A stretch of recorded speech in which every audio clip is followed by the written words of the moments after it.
here we go for one of the most stirring spectacles in World Speedway. The 16-lap final for the 1,000-pound GM motor, with 4 riders off the front grid and 30 yards back, 4 riders off the rear grid, the top scorers. Now, we should tell you that the riders off the back grid gain an extra 2 points for that handicap.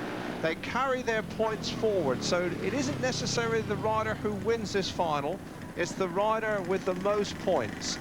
We go into a new point scoring system with the winner taking 14, the second place 12, and so on down the order.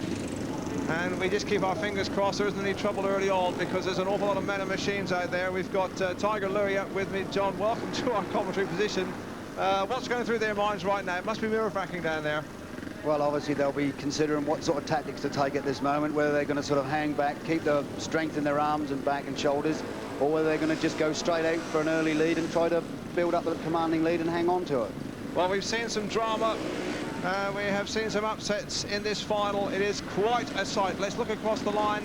On the inside, on the front grid, it's Bobby Schwarz. Next to him, we have Lance King. Grid 3 has Kelvin Tatum. And on the outside, it's Niemi. There's the front grid. At the back grid, it is Doncaster, Nielsen, Ermolenko and Knight.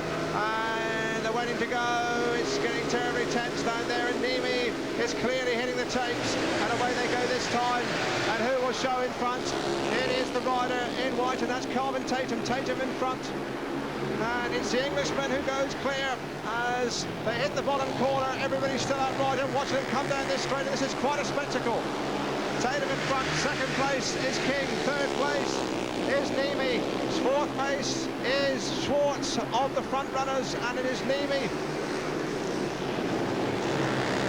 and Tatum. And here is Kevin Tatum in front, and it is Hans Nielsen of the back markers who's in 5th place, right on Bobby Schwartz's tail, and Nielsen beginning to make ground. Remember, a long way to go coming into the 3rd lap. And there's a change in order as Lance King goes clear. King goes clear of Tatum. King is around the outside up front.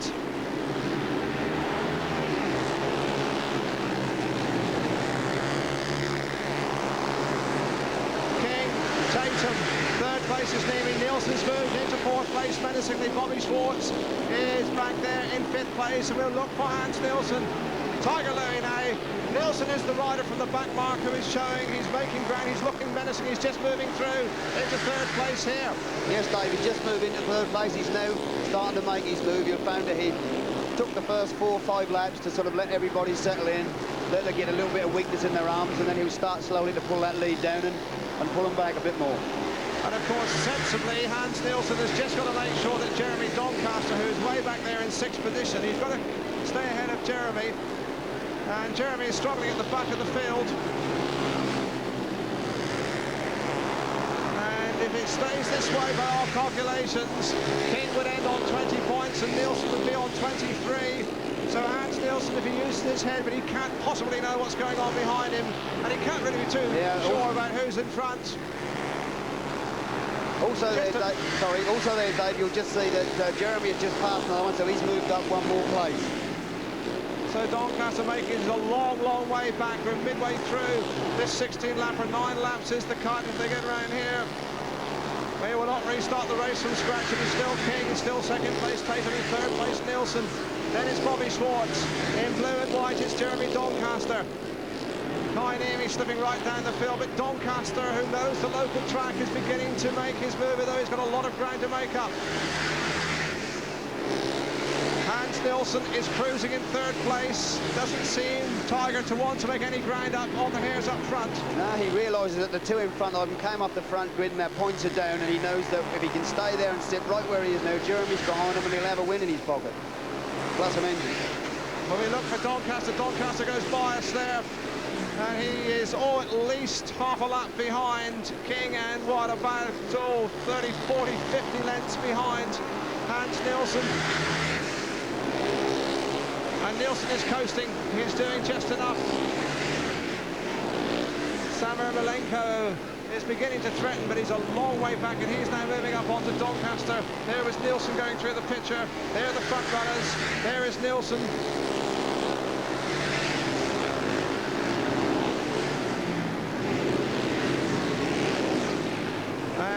is going a long way clear, and it looks as though Tatum is in trouble. Tatum has entered trouble in second place, so that lets Nielsen through into second place. Third still is Bobby Schwarz.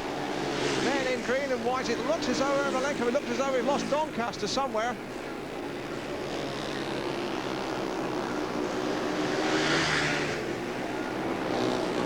And there's trouble all around the track, but King is on his last lap, and so too is Hans Nielsen. There's machines everywhere. We've only got, what, about 5 riders left upright over the line. It is Lance King a win. In second place it's Nielsen. Nielsen must win the motor. Third place Schwarz. Fourth place is Ermolenko. We lost Doncaster there.